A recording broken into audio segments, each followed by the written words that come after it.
Hey, what is going on, everyone? Welcome to the REI Bigshots show. I'm Max Jimenez, and I got my co-hosts over here, both of them, Rafael and Vic. Big Vic. What's up, Vic? How you guys doing, fellas? I'm good. How you doing? I'm good, brothers. Good. What's Good. happening? Not much, man. Excited to be here, bringing the people another show. Today we got some really great stuff we're gonna talk about that I believe is going to help those that are listening. You guys want to talk a little bit about yourselves and what's going on this week? Well, I mean, I think we did a lot of talking about ourselves on the last episode. First off, we rearranged the entire studio because Vic was late, and then he decided he didn't.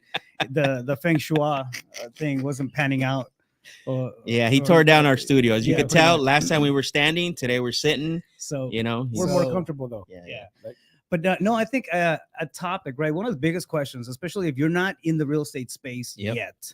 Exactly. One of the biggest questions is, how do I get into it? How do I get started? Shit, dude, I have people that reach out to me and they've been in it for 3-4 years. And like, it's not uncommon to ask, if you were going to start all over again, how would you go about it? Right. Correct. Yep. That's where the value of cutting the learning curve comes in. That's where the value of listening to podcasts, of hanging out with people who are already in the lane that you want to get into, comes in. And today, I think it's a good idea. It's a good topic to just kind of break down some of the best practices that we think somebody getting into the space of real estate, into the space of wholesaling, and whatever avenue you're tapping into, should be, as far as for example, how do we find the deals? How do we negotiate the deals? What's the fastest thing to get to? One of my Max's favorite questions is like, what list should I buy? It's my favorite topic to talk about. What's the best list out there? Absolutely. No, but they're all valid questions, right? So it's important to address them. Yeah, they are. So. Yep. Yeah, no, I agree. Touching on that, I think one thing, I mean, I guess we could get into it. One thing that I've talked to a lot of guys that get into the business and they're not successful. A big part of it is being aware. Yeah. You have to be aware of what your strengths and your weaknesses are. Correct. I met one guy, he's like, dude, I've been doing this for 1.5 years. Yep. I haven't closed a deal. But when I was talking to him, that's crazy to me. He when you talk to him, he wasn't a salesperson. Like, he just wasn't. He didn't have that personality. So you have to be aware of your your strengths and your weaknesses. Yeah. Like, if you know you're not good at sales, you want to partner with someone that is. Yeah. Because there's the integrator and then there's the visionary, right? Yep. So you have to be very aware of your strengths and weaknesses. I think that's a critical part. Yeah. Absolutely. Yeah. This one is kind of like an adaptation of something that I learned from Tom Kroll. Mm-hmm. Dude's a beast, man. I don't know how he does it. He has just a magical way of putting stuff together, right? A lot of times it feels like he's running in the middle of chaos, yet still, things around him are happening, right? And one thing that he said was, hustle is a season, right? Me having the strategist mind is it's like it's a season. It's not a business strategy. So we have to come in with the mentality, right? You have to understand that if you're getting into real estate, first off, you're gonna get punched in the face. Like Mike Tyson said, everybody has a plan until they get punched in the face. You got to get punched in the face. And it may be early on, it may be in your 6 months, 12 months. But at some point it's going to happen, right? It's just like the thickness that's developed from the space of entrepreneurship. So I think it's important to understand that and one, take inventory of the type of life that you want to live, right? Because it's not the easiest thing getting into a highly competitive space where people are fighting, and clawing over deals and like the fittest, the survival of the fittest is really kind of like the norm, right? And we see that all the time, and we've been through cycles where a lot of people get into it, and then things get a little tough, and then boom, it thins out. We get excited about that kind of space. Yeah, absolutely. Right. I love that. One thing, going back to Vic, what you were saying about you've known some people that have been doing this for a year, and so or been part of this for doing it for a year and haven't gotten their first deal. That's really like, that's a little bit mind boggling, because we were talking about before we went on air how I'm not saying it's much easier to get a deal today, but there's more resources than when we started. I know we're going to get a little bit into that. I want to jump ahead, but one of the things that I was taught when I went through my Sandler training, right? I spent 5 years through the Sandler training system for sales. One of the main things that they focus on before they get into tactics and strategies and scripts and one-liners, all that, they actually talk about how to get in the how to get in the habit of creating daily behaviors, which is the work. So what happens is a lot of people want all the information and they go around, right? Because the idea of being in this business, and you know, let's be honest, there's a lot of fans of this business, Yeah. right? But there's not a lot of, you know, we need more action takers, and I know there's a lot of them out there, but they don't have the right direction. So people want information, right? They want information. But what happens is they never get better, and they're never able to have results because they don't take action. And when you don't take action, what tends to happen is you don't know what to correct. You don't know how to improve. You have the information, but how do you know where you need to make the improvements if you're not out taking action? Yeah. Well, I think just what you said, they never get better. Yeah. And I think that's a big part of it. I mean, because sometimes you're banging your head against the wall, and Yeah. and unfortunately, it's true what they say, like never quit, Sure. never give up, which Yeah, is true. Like you have to Yeah. have that attitude. I'm not going to quit no matter what. Yep. But at the same time, you have to be aware of what your skill set is. Yep. Because if your skill set is weak as a salesperson, Yeah. you're not going to close deals. Yeah. Right. Yeah. Or if you don't have, you know, I've talked to some people that have a great personality, they have the attitude to close, but they don't have any critical thinking. Yeah. Like basic stuff. There's an it factor to it. Absolutely. Yeah, there's an Yeah, it factor yeah, to yeah. it. So, but I think you can develop your skills. Yeah, So 100%. you have to develop your skills. That's a big part of it too. So, Yeah.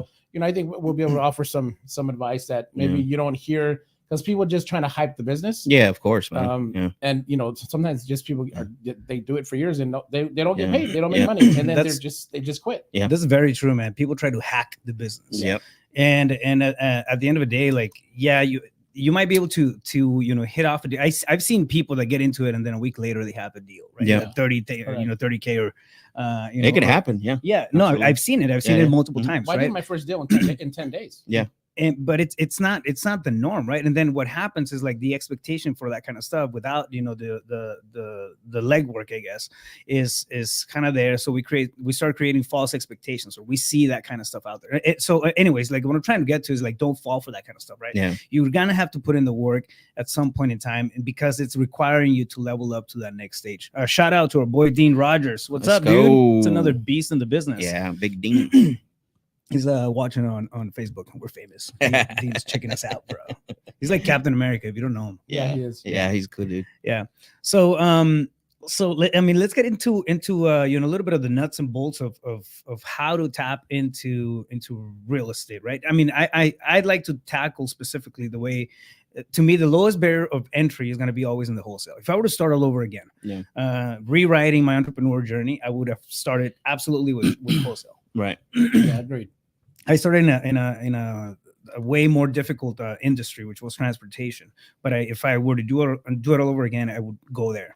And now, let's kick it off. And I guess, you know, what's the best way? Question number one, right? Like, what is wholesale? Wholesale is the when you negotiate a property or a contract and then you sell the paper. You're not actually selling the property. This is a 50,000-foot view, Yeah. Correct. you know, explanation of what it is, right? But you're selling your vested interest in a paper, in a contract that you negotiated. Yeah, in essence, you're flipping paper. Right. You're not really flipping a property. You're flipping paper. You're flipping the Right. contract. Yeah. Yeah. Exactly. So it's really a basic concept. Yep. Right. So with that being said, you know, what kind of people, or what does a wholesale transaction, you know, look like, and what kind of people are the most adequate, you know, clients for this type of strategy? Well, I think you have to be good with people. I think it's kind of starts there. Like you have to be a good salesperson. Yeah. You don't have to be like super outgoing, but you have to be authentic.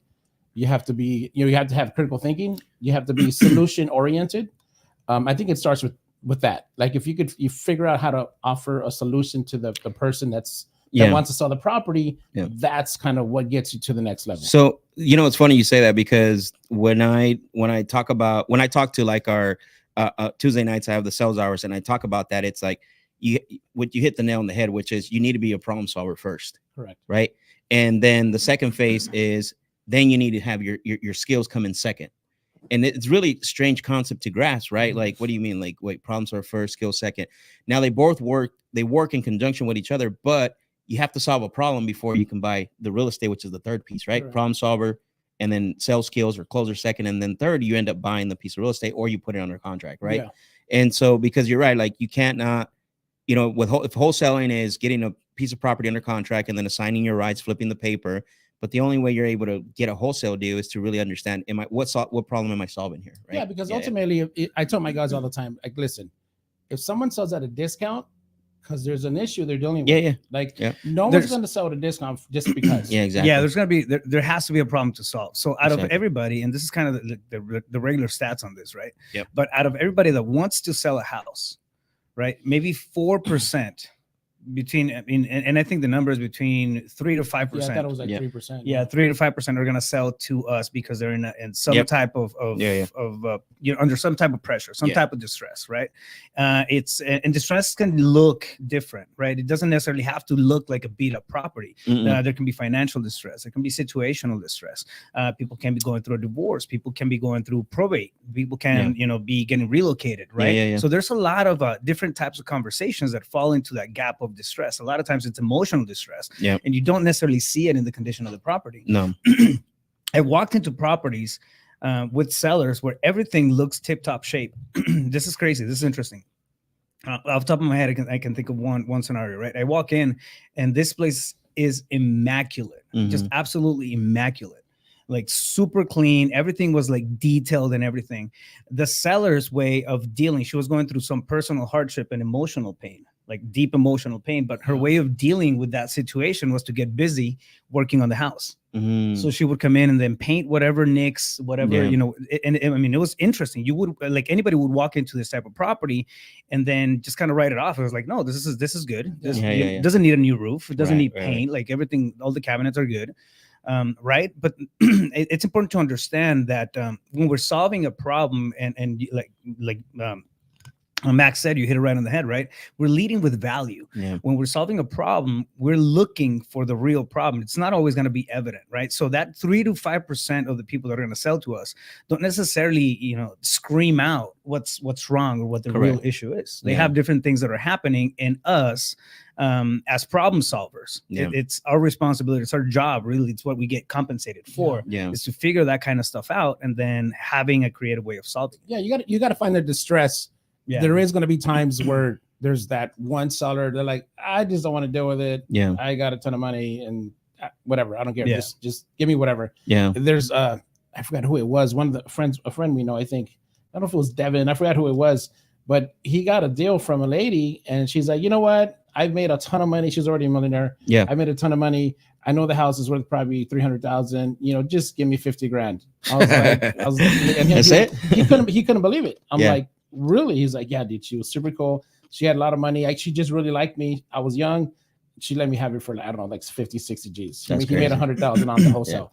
So that's few and far between. He had to take her out. He had to take her out on dates for the next 6 months. He did something. I mean, guys, there's, it's okay, Devin. We get it, we're bro. problem solvers. Yeah, we're problem solvers. We've actually, like, for example, we've sent flowers. Like one day we got 3 properties that we sold, and everyone was calling her. We sent her flowers. I forget what it was. She was talking about how she lost her husband and et cetera, et cetera. Sent her flowers. She gave us the 3 contracts. So, like, sometimes it's something that you wouldn't think would work that works. Yeah. So well, that's why. But going back to the point of solving problems, you got to be empathetic, understanding of the situation, and the more people get comfortable with you, the more the trust builds, right? And I always talk about. For me, I believe there's 3 levels of trust. It's organic. It becomes a be organic of being real with people. Yeah, exactly. Yeah, being genuine, right? I think that's the main word when actually talking to them, building rapport, and understanding that not everybody's going to be your prospect. We talk about 3%. I mean, that's very small, for this type of market. So if you think about that, if we're only dealing with 3% of the market share when it comes to, wholesaling itself, like, you need to be really good at solving problems, right? And going back to what you were saying about the motivation, distress, I always think about sometimes there's distress disguised as gain, right? So there's pain and gain, but gain can also become distress. So you have to, this is as you start to get better and start to, do a little bit more deals, you're going to start to realize that, right? Because not everybody's in an emotional financial distress. A lot of times, like you said, they got a job relocation. It's an opportunity. Correct. But can that opportunity become circumstantial distress? And can that opportunity become emotional distress if they don't sell the property and they can't move to their whatever they need to do? Like, but a lot of times too, people they don't value their property. And then next they're giving it away. Exactly. They just don't value it. There's no value for it. We had a lot of sellers like, oh, it's a what is it? A property that needs to be pretty much demolished. Gutted. And then gutted. No, or not even that. It's like it's not livable.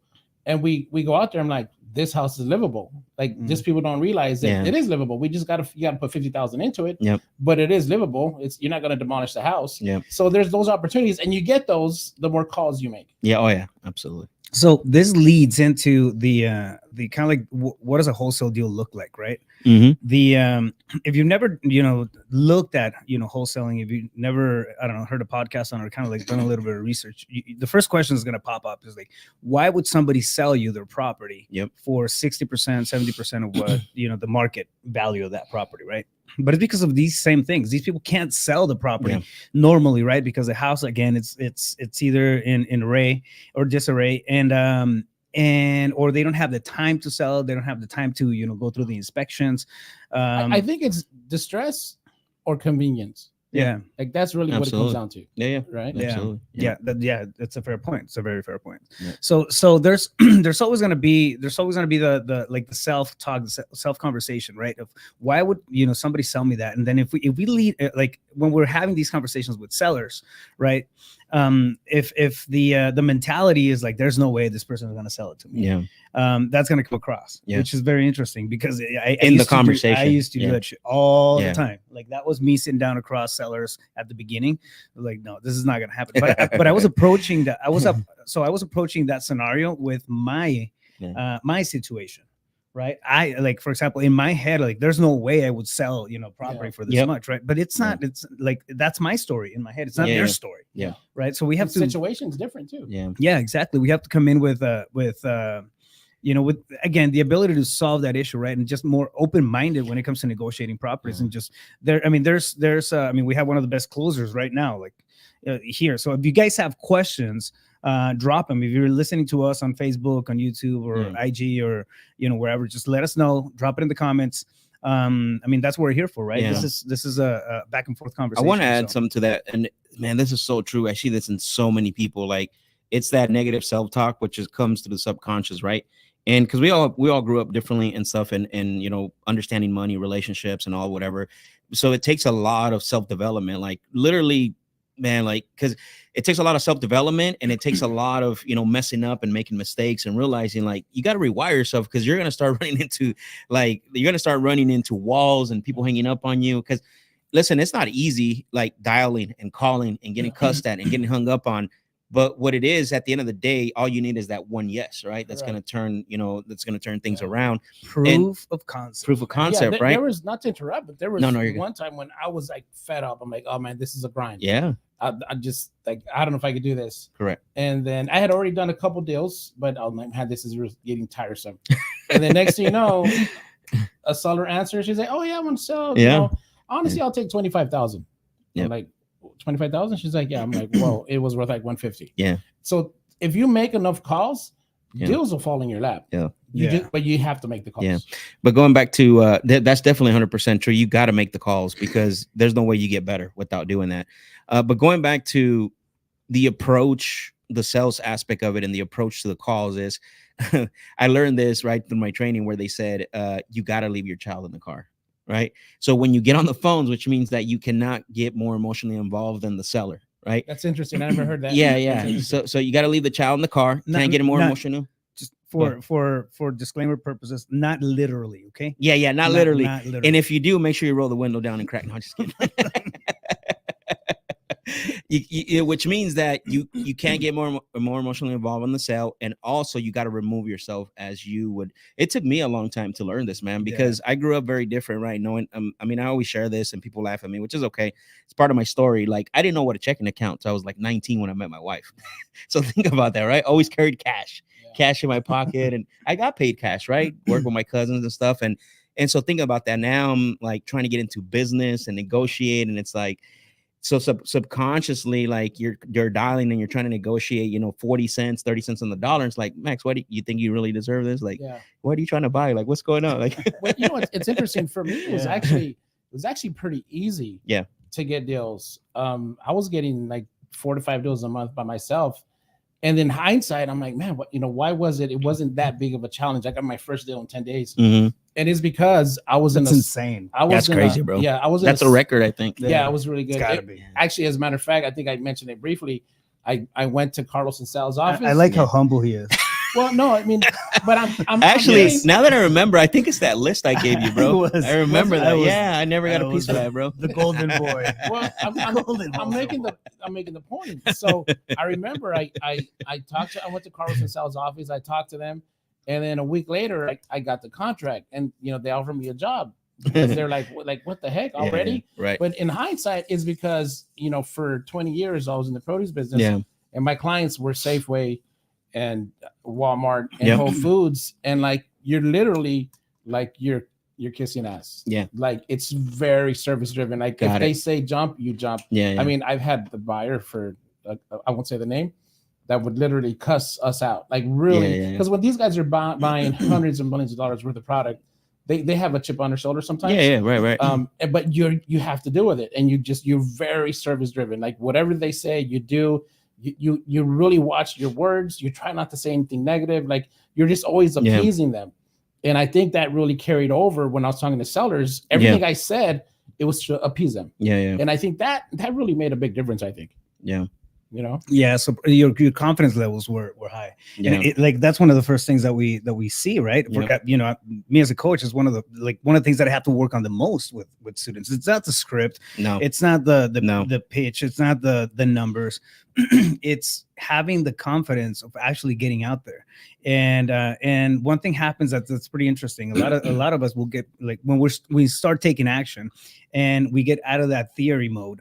Mm-hmm. We get very creative with avoidance. Very creative with avoidance. We'll start figuring stuff out that quote unquote needs to be done before I start hitting the phones or before I go and door knock on that property. Yeah. I have a joke about that, by the way, right? So it's like, well, I don't want to call because they're on their way to work. I'll call them at lunch. Yeah.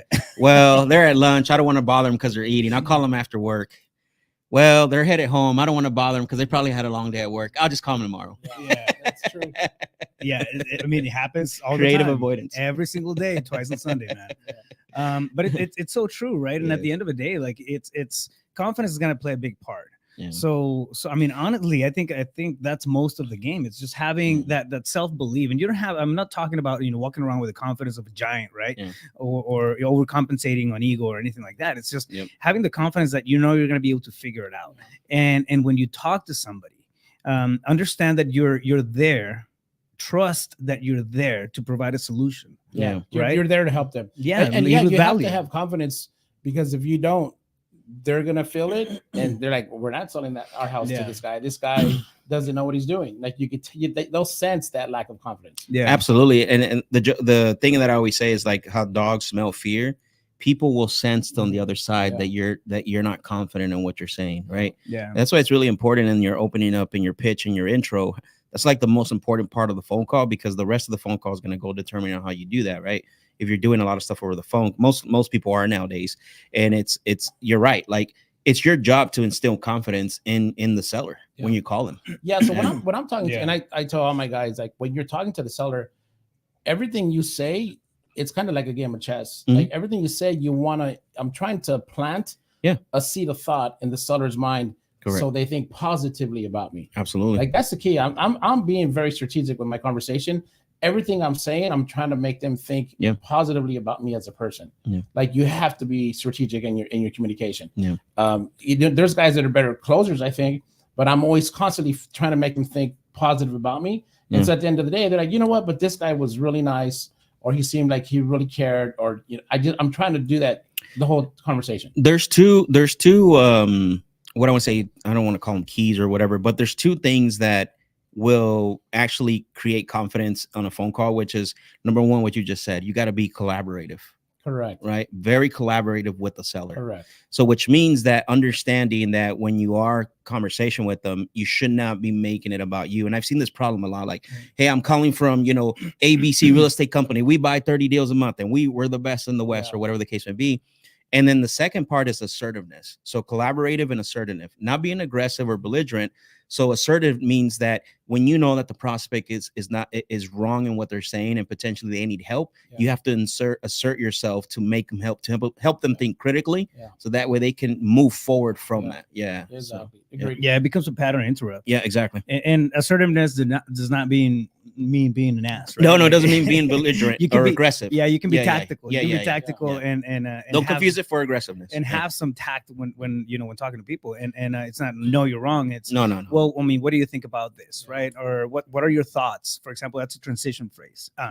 What are your thoughts on doing something like this instead? And presenting some of the options, right? So there's different ways that we can go about navigating those conversations. But at the end of the day, it really comes down to to picking up, the phone or knocking on that door, like taking that. Before you get there, though, because step. I know where you're going is because we talk about confidence, but we only skim through it. What are one or two things that you guys we can give, right? And us three, not say you guys, but we can give them. How can someone build confidence in that realm? First off, let me share something here that I'm gonna divulge the secret. Yeah.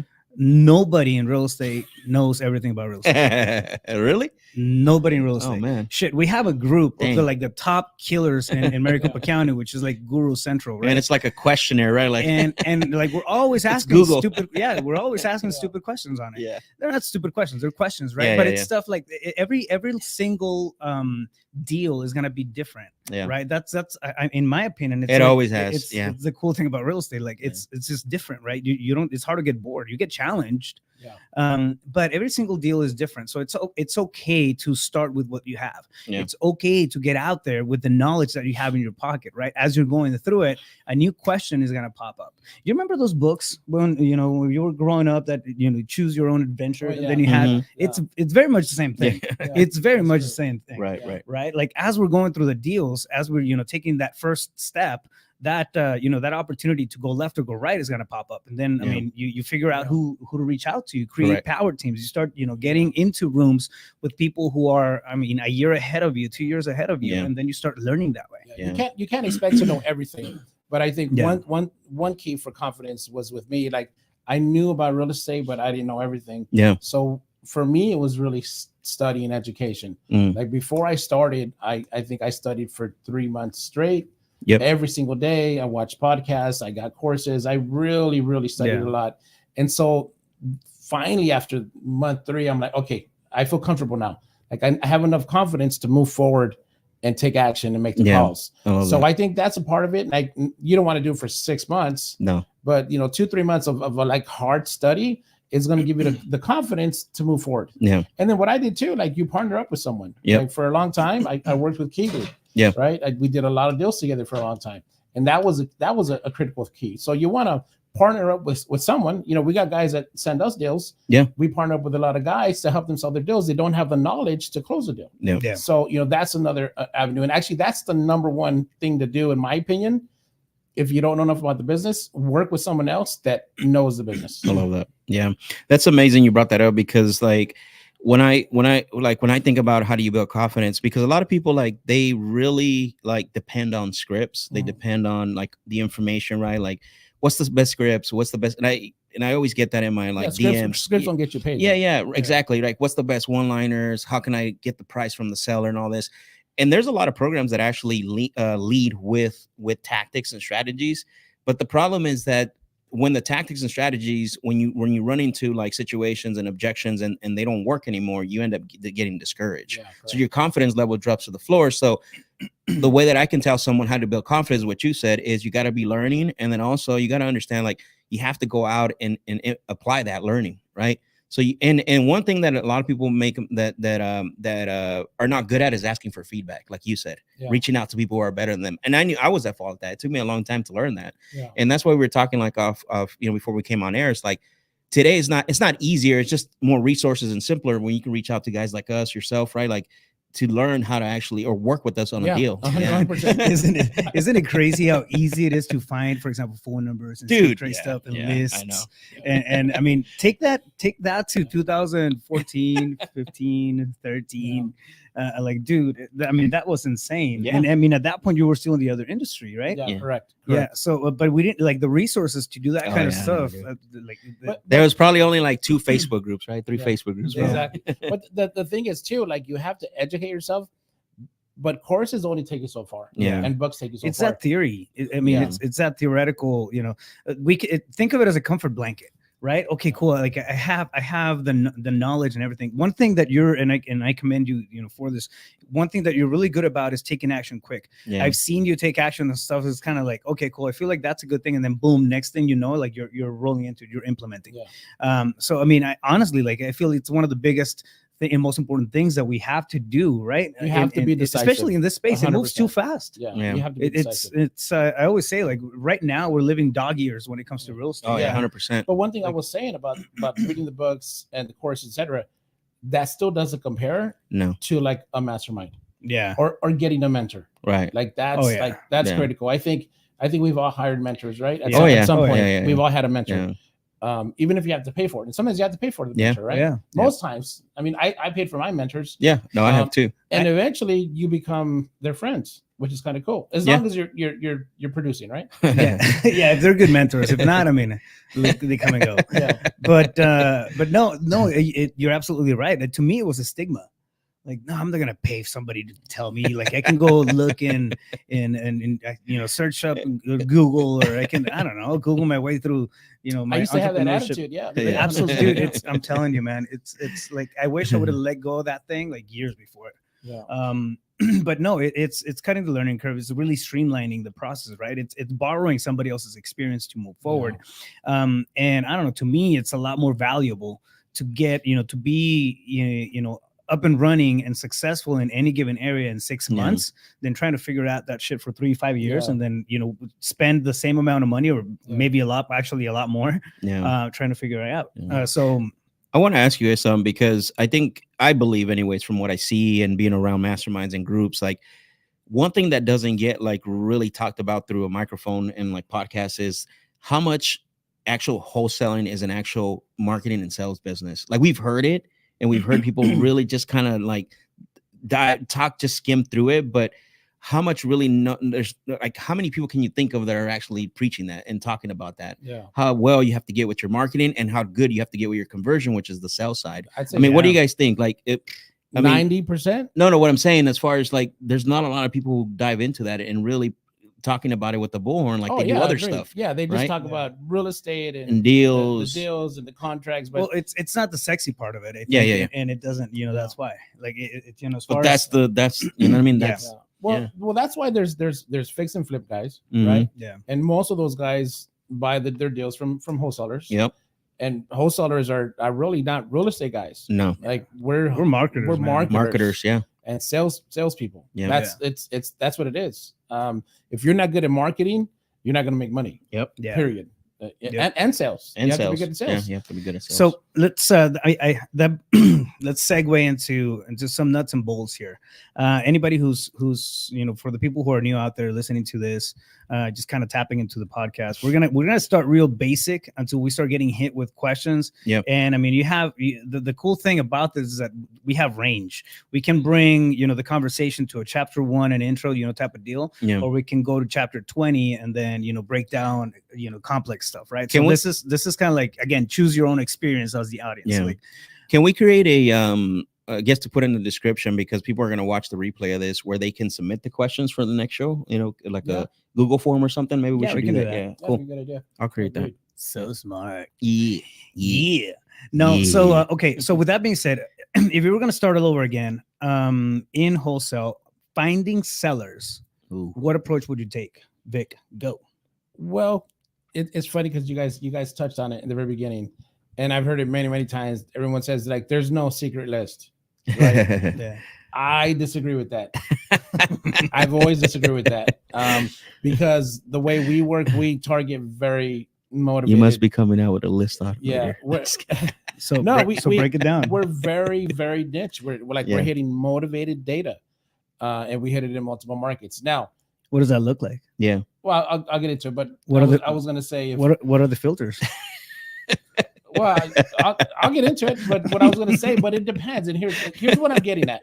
I was going to make a point until you guys started making fun of me. No, well, there's no, for me So, personally, there's better lists than others, but Let- ultimately, yeah, but- there's no like, you know what I mean, like a list No, that's going. let him Go let him ahead. finish. Yeah, go Let him ahead. finish. Let him finish. Well, here's bro. why. Here- And this one thing that people don't talk about. Sure. When you got 30 cold callers and you got a big team hitting data, you go broad. Yeah. 100%. Correct. Yeah. But if you're by yourself, are you going to hit a broad list? No. You can't. No. You're not going to get a deal. No. Like, so if you're a small guy, or you got one or two callers and you're just starting, you got to hit a motivated list. Yeah. Yeah. Because people say, oh, there's no list. Like, people would say that. And this guy had 50 cold callers. I'm like, of course he's going to hit a broad list, Yeah. because you have so many callers. You're calling, $500,000 a month. You need it. You need Yeah. a lot of data. Yeah. But if you're just starting, you want to hit motivated in foreclosures, absentee, probates, deceased owners, absentee out-of-state owners. Yeah. Like, it has to be niche. That's always been Got my it. thought. So when people say there's no such thing as the right list, and I always disagree with that, because it depends on the size of your team. Yeah. I'll break down the filters for my go-to list. What are your favorite filters? And filters for the people out there who don't know yet. You can actually go to services like Batch Leads or PropStream, or and there's multiple platforms out there, right? Where you can actually pull lists and filter them out by the type of occupancy, for example, like Yeah. absentee owners or tax default, people who are behind on their taxes. So you can create a custom list based off of a bunch of different filters. The data's available. This is some scary shit, but Yeah. it's out there. It's available with phone numbers and addresses and everything. Yeah. So Yeah. Well, for me, I've years ago, when I first started in real estate, and 20 years ago, I was hitting foreclosures. But now you can't survive on that, because there's too many people hitting those. Yeah. I disagree. It's too, in my If opinion. you're door knocking them, I think it's a good door yeah. knocking, which is what Rafael Yeah, does. yeah, That's yeah, different. That's different. Yeah. Like 100%. Yeah. Like, if you're door knocking, that's great. Yeah. But if you're texting or cold calling, like for me, I'm hitting foreclosures, I'm hitting inherited, probate, deceased, absentee out-of-state owned, tire landlords. Just divorce is really good. Bankruptcy is okay. Mhm. Divorce is a great list. Yeah. So like those kind of lists is what you're hitting. Now, Yeah. as you grow your team, you expand that, right? Yeah. But those are the properties that I target. I'll hit foreclosures with no equity, Yep. because you could do a sub 2. Subject to. Yeah. Exactly. Yeah. But everything else, I want equity. Do you niche out property types? No. But when we were selling the hedge funds, we would. Mhm. Yeah. So if you got a hedge fund buyer, which they're not really buying right now, but when they start buying again, 3-bed, 2-bath, 1960, 1970 plus, then we would So target certain. Are you doing so just to follow up on that question, are you not niching out just like, so you don't go like press certain multifamily units or commercial? You're not cleaning it up that way? So I hit all single family. So Right. mobiles, single family residents. We do 2 to 4 units? We added to the data, but there's not a lot of those. Got it. Also, in my opinion, you can't really focus on those alone, because a lot of people are hitting them. So they're just No, there's and not mixed enough. in there. So like Yeah, I do mix them in, so I correct.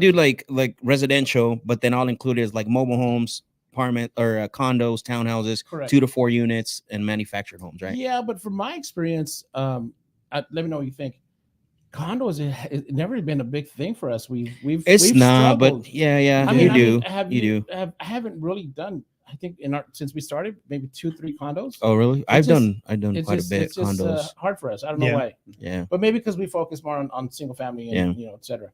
But that's kind of what we focus on, and it's worked for us. Yeah. We've seen more of that stuff on the sub 2 on the creative financing. Oh yeah, that's true. Yeah, I Because can of see that. rentals. I Yeah. can see that. You know what's a really good list that I like personally is the code enforcement list here in Phoenix. Yeah. Because 2 reasons is, one, you can just go pick it up right downtown. You got it $12.50. But it's a big list though, isn't it? It is. So you pick it up, you got to pay for it, $12.50.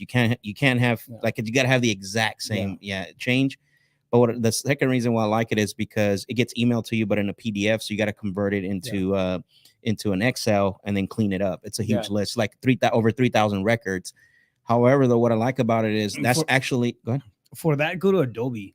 Yeah, exactly. Don't be doing it yourself. Yeah. Well, If you when hire- I there's bought a the list, converter. it was like 80,000 records. It was a huge list. Really? Yeah, but I think I it don't was- remember that. Right? Outdated? I think it was outdated. You didn't have the It hookup. was compiled, correct. Um, And so then I stacked it. Oh, okay, so, got it. So stacking data is really So if good you too. like Oh, driving yeah. for That's dollars, money. then you should go get that list because that's what that is. Yeah. This is the Yeah, you can create routes. I mean, well, this is the list that this is like the city doing the driving for dollars for Yeah. you. Yeah. Yeah. Yeah. No, I love totally.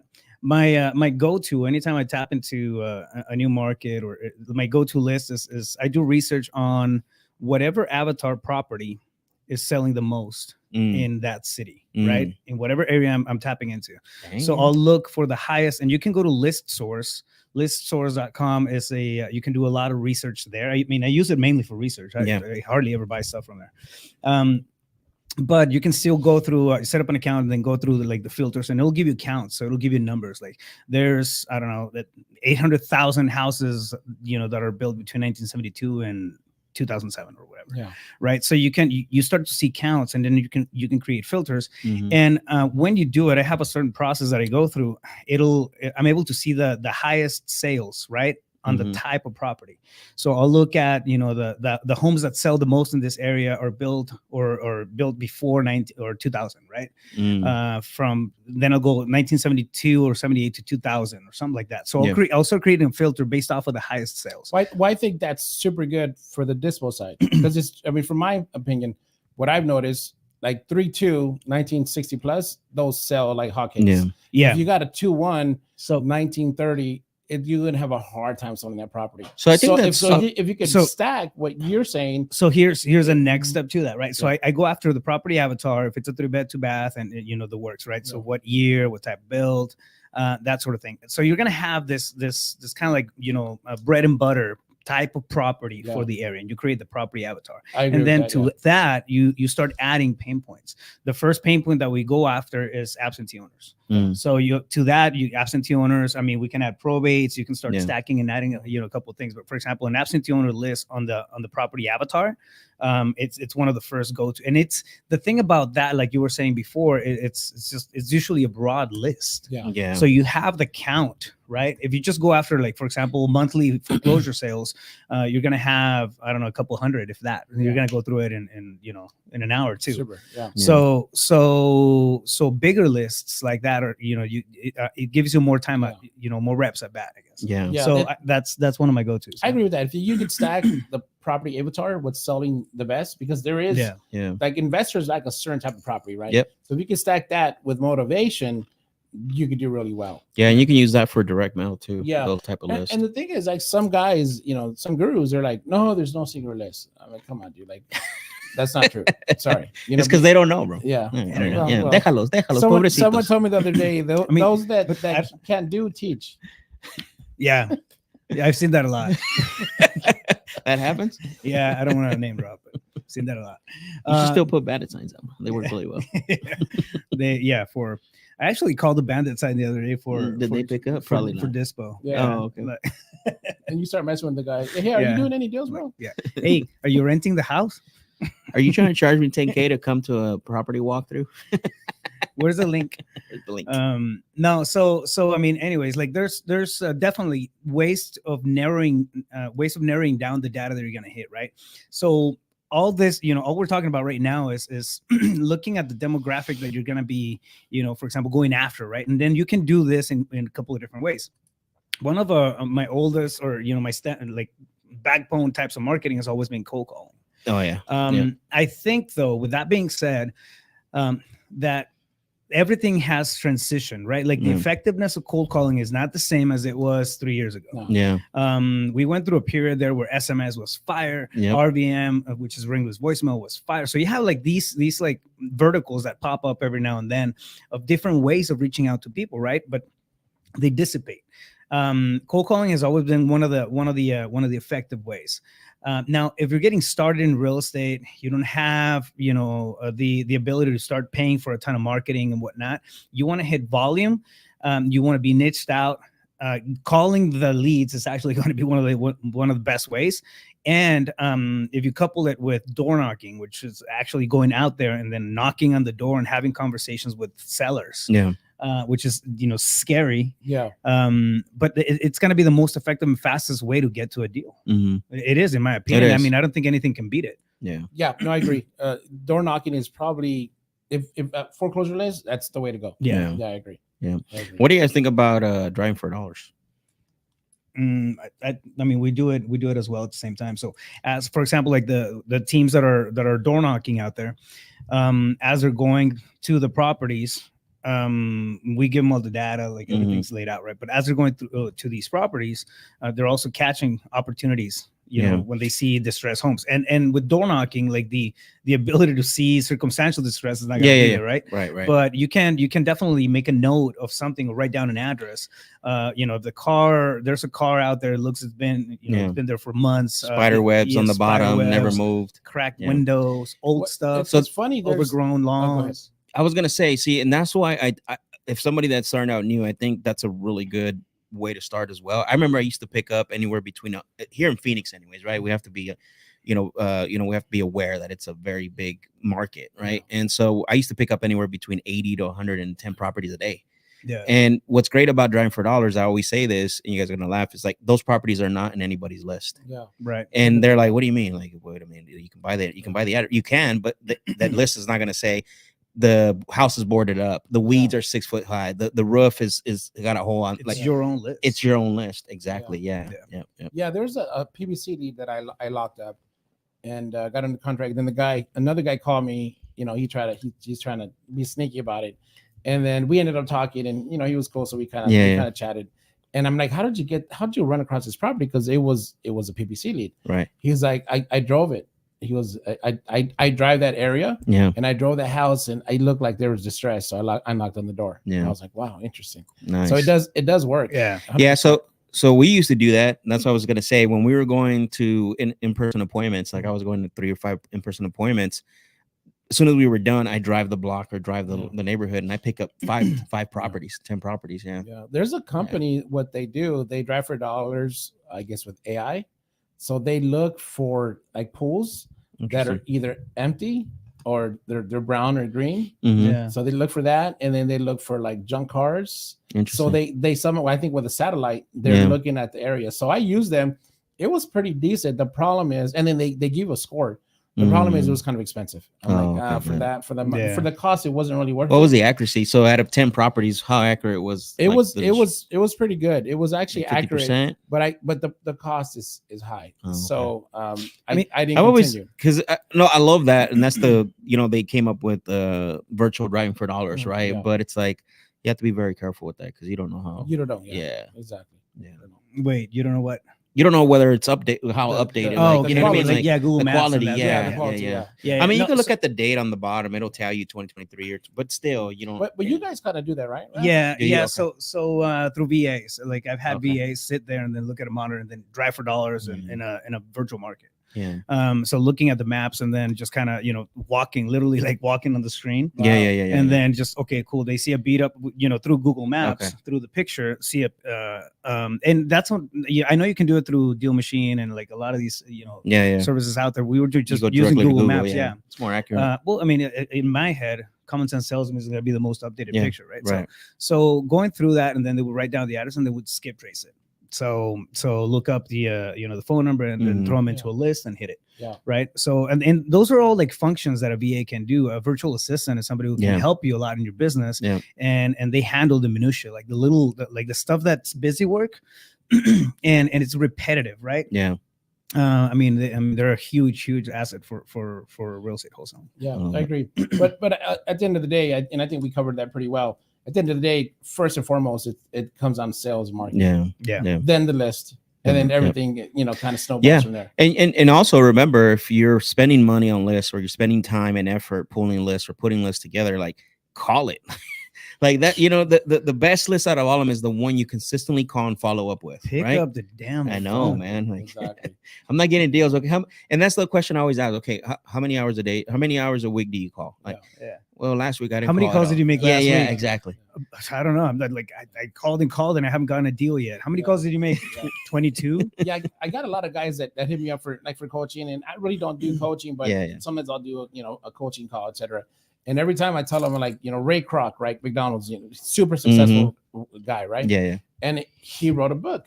I'm like, do you know the title of the book? And they're like, no. And the title is Grind It Out. Because like and it really, it says it all. You have to grind it out. It's not like work hard. It's like, no, you got to grind it out. Yeah. That's what it comes down to. You got to pick up the phone. You got to make the dials. You got to talk to people. It's a grind. Like no one, if someone tells you it's easy, it's not. No, it's not, bro. Here's the other side of that coin too, which in my it's a hidden benefit I think most people miss, but I think it's the biggest benefit, right?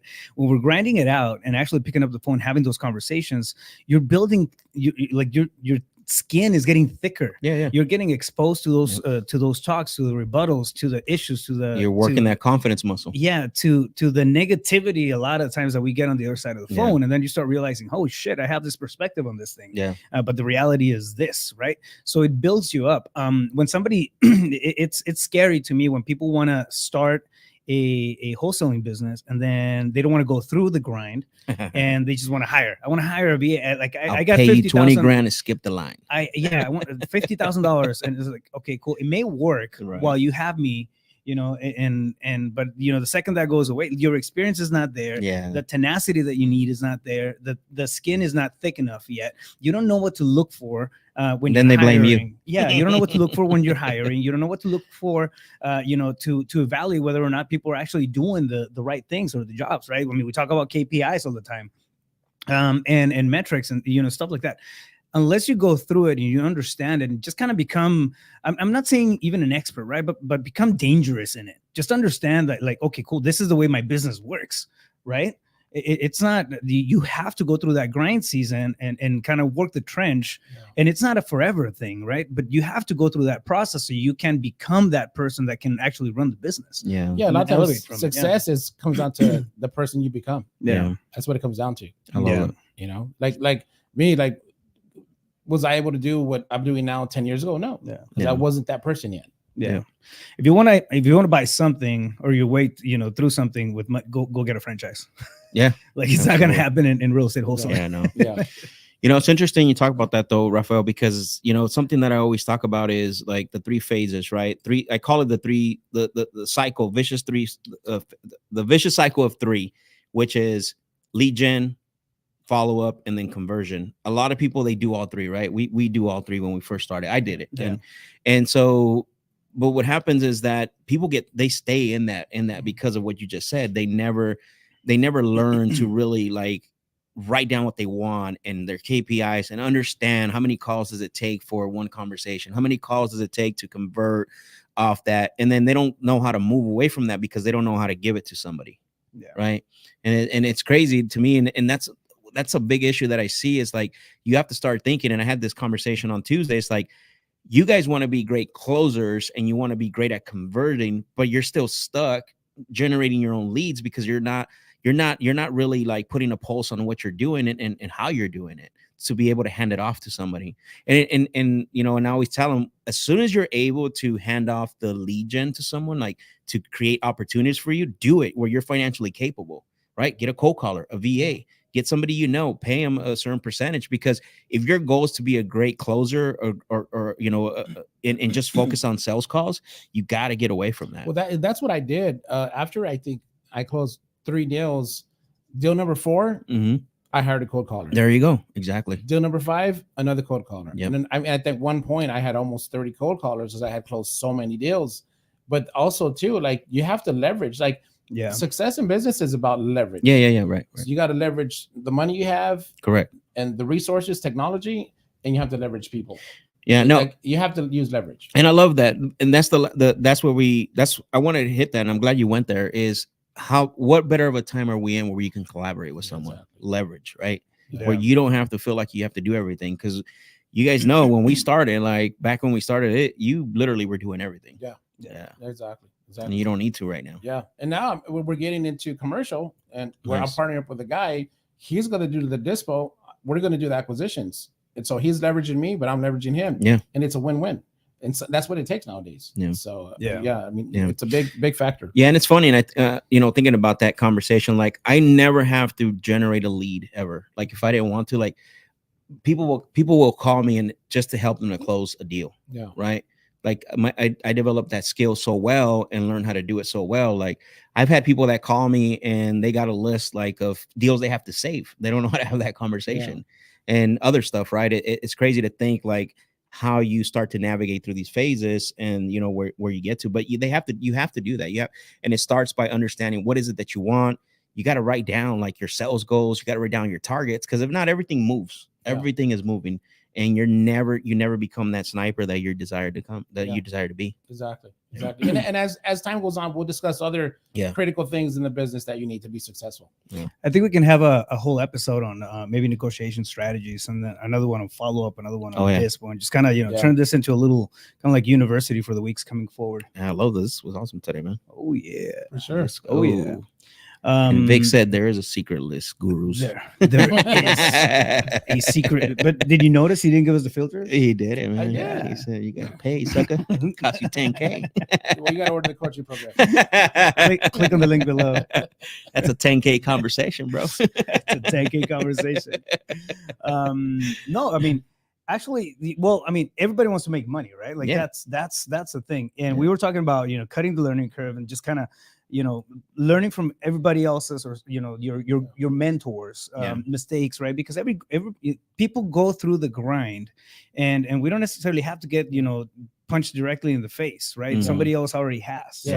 So being open-minded to that kind of stuff, level up, collaborate. People, like if you're in a different market, start reaching out to real estate investor groups, meetups. Meetups are huge, man. I made so much money off of meetups. Oh, totally. 100%. I still hold I host a monthly meetup here at the office. And it's every single time it's something, people walk out, with new connections, with new deals and collaboration. Well, even our mastermind, there's always stuff that we learn. Yeah, exactly. Always. And what we'll do, because we're almost at an hour now. Next on the next one, I'll break down like all my KPIs. Well, not my KPIs, the property, I guess, details. Yeah. I'll break it down, and then maybe we get all kind of discuss that, and you break yours down, and then we'll talk about it, because I think it's important. It's good information for people to know, because you might be hitting the wrong list and you're just spinning your wheels. You might be, or you just don't know how to talk to people. That too. Which I'll help you with. It's funny because a lot of people are like, Max, how do I get really good at talking on the phones and kind of negotiate like you? Like, well, it's simple. You just gotta make tens of thousands of sales calls to sellers, and you got to spend 5 years of training. That's it. What? You mean putting the reps? It's interesting. It's very rewarding. I'll tell you that much, man. It is. Yeah. Awesome. Beautiful. So, Vic, where can somebody get a hold of you if they want to pick your brain and kind of continue the conversation? Best place is on IG, Vic.Heredia, Heredia. Boom. Let's go. Likewise, you can find me on all socials at Real Max Jimenez, at Real Max Jimenez. Awesome. People, fam, I hope you guys enjoy the podcast. Again, this is not really scripted. We're just kind of going off of the stuff that we feel it's important. Two-way street. It's a two-way conversation. So make sure that you drop your comments, you leave us a message. We'll try to come back and address this kind of stuff. And this is, we're here for you guys. We want to provide, we want to add value, right, to everything that we're doing. At the end of the day, we rise like we're in an elevator. Right. And the more we collaborate, the more we work with each other and tap into each other's strengths, the faster we move. It's just how it works. Yeah, that's really what we want. We want people to ask us questions. So we kind of it's a back and forth. And we'll have a link for Google Forms, so that way you can submit the questions for the show for us to answer on the next one. Yeah. Awesome. Make sure you subscribe, like, and share. Send this out to somebody you think might benefit from it. Follow the podcast. Follow me at Rafael Cortez CEO as well. And, with that being said, we're going to call it. And until next Friday, let's go. We're going to do another REI Bigshots episode for you guys. So bring the heat, bring the questions, put us on the spot. We like that kind of stuff. Yes. Till then, stay focused. You got this. Boom.